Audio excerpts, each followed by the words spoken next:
کہ وہ اپنے کام کو جاری رکھتے ہوئے اس سے استفادہ کر سکے. اس سے بہت بڑی تبدیلی آئے گی انشاءاللہ.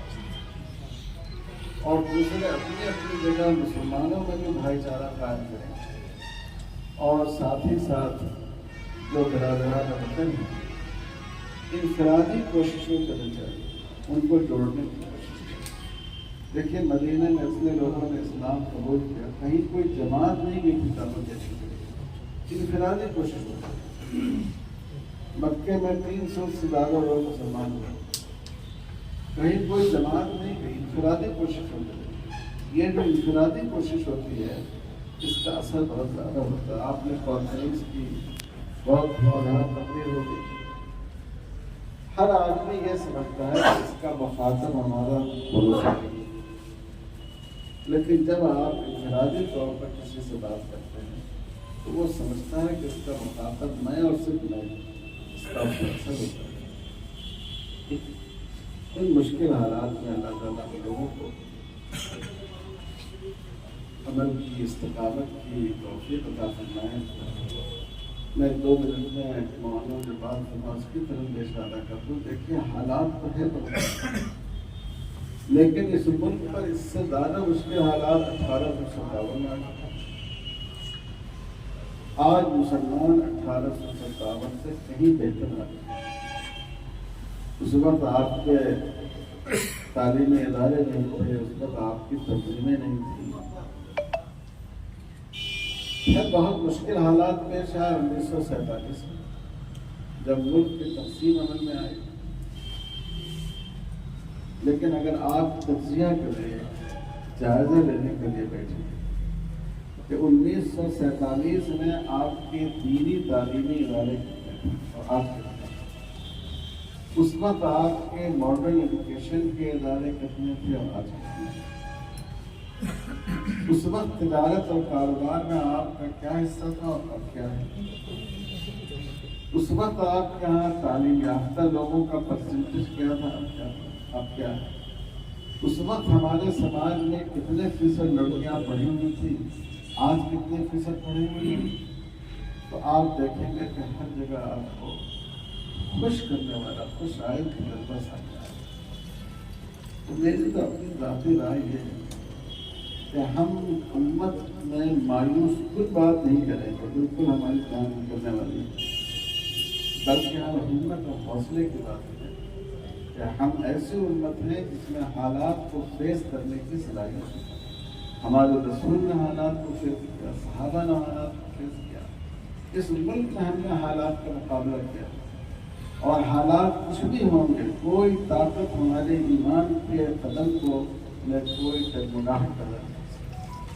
یہ پیغام زیادہ سے زیادہ مسلمانوں کو دینے کی ضرورت ہے, کیونکہ ہم لوگ اگر یہاں تک ٹھیک ہے, لیکن عوام میں اگر ہم اس طرح کی باتیں کریں تو جب کسی قوم کی ہمت ٹوٹ جاتی ہے اس کو اغوا کر لینا مشکل نہیں ہے.